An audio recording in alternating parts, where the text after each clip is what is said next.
everyone. My name is Saleh. Welcome back to my channel. I am the founder and CEO of ResiPrep 360, and I am here to talk to you all today about resilience through the residency application process. There's a lot going on during this season with respect to the deadlines you have to meet, all of the various things that you're expected to do, fierce competitiveness, and the level of competition that you're going to experience through this process you've probably never experienced before. And what I am here to do and help you with is how to build resilience through the residency application process.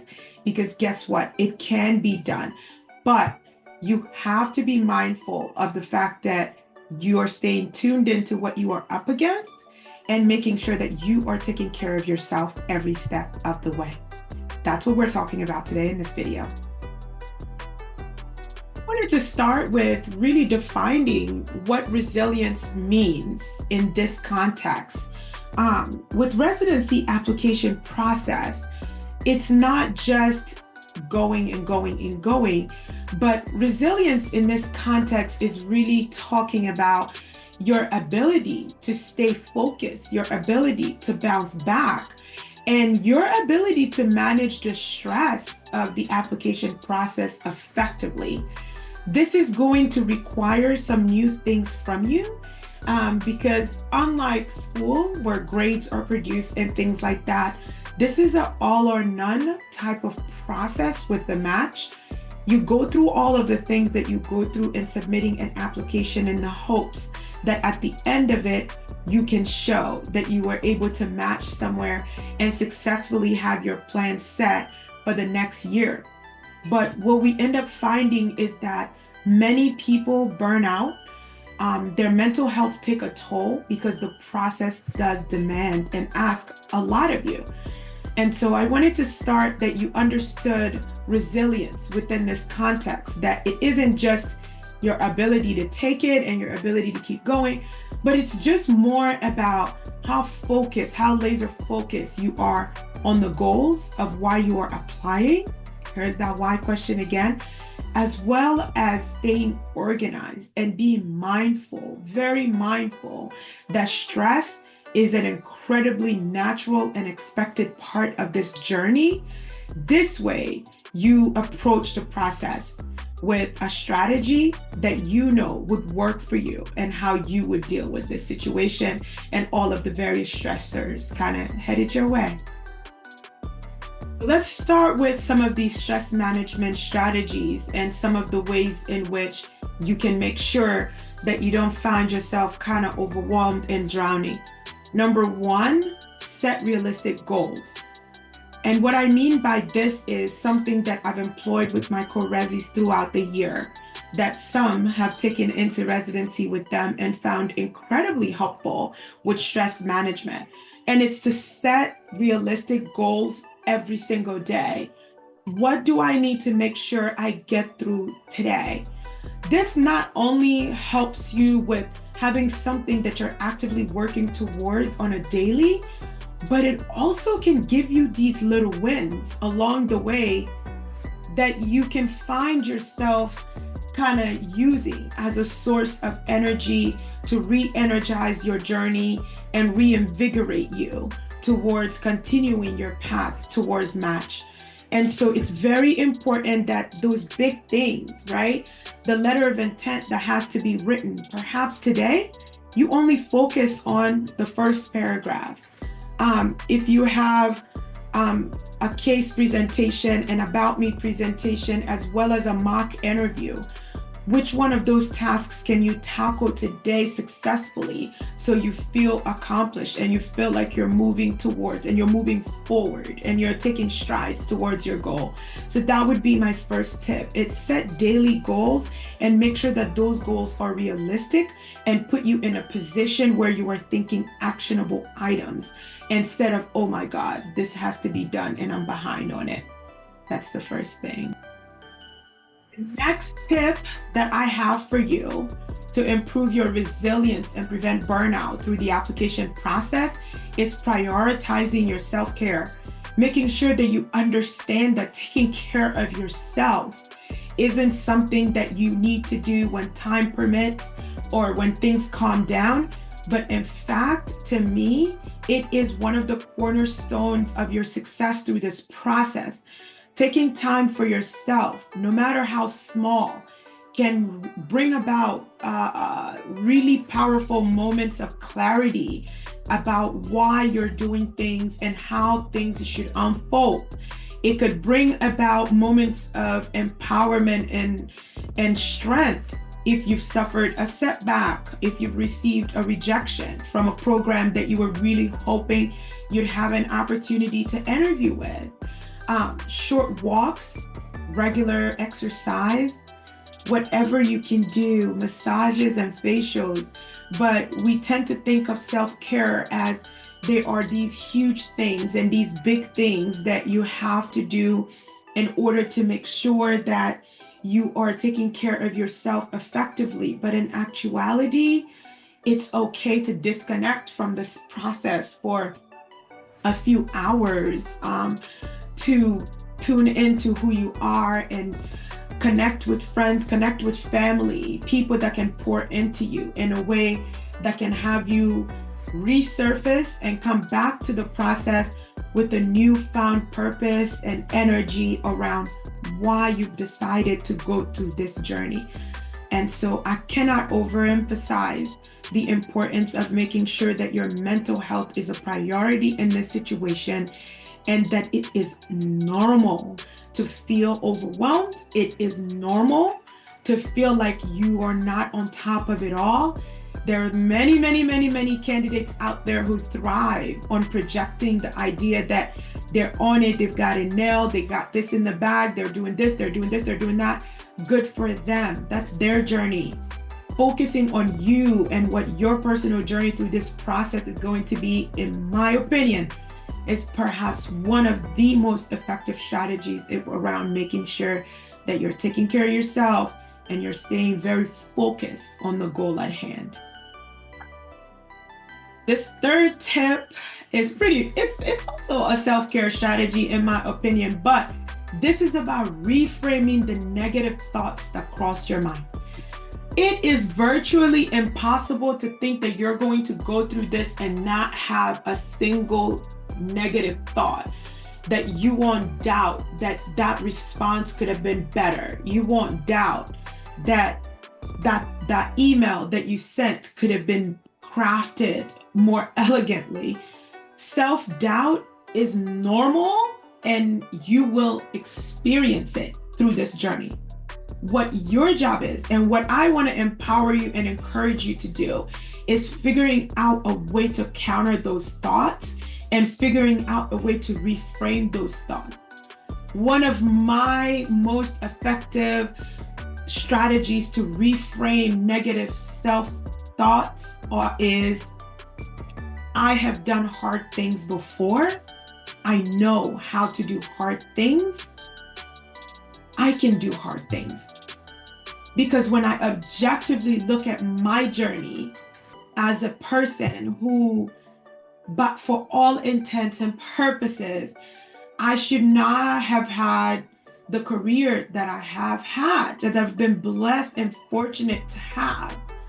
But yet here we are. I am having that career, and it was hard and it was difficult, and it pushed me to limits that I didn't even think I had, or it pushed me to face things about myself and realize things about what I can and cannot do within myself that I didn't think that this whole process would reveal.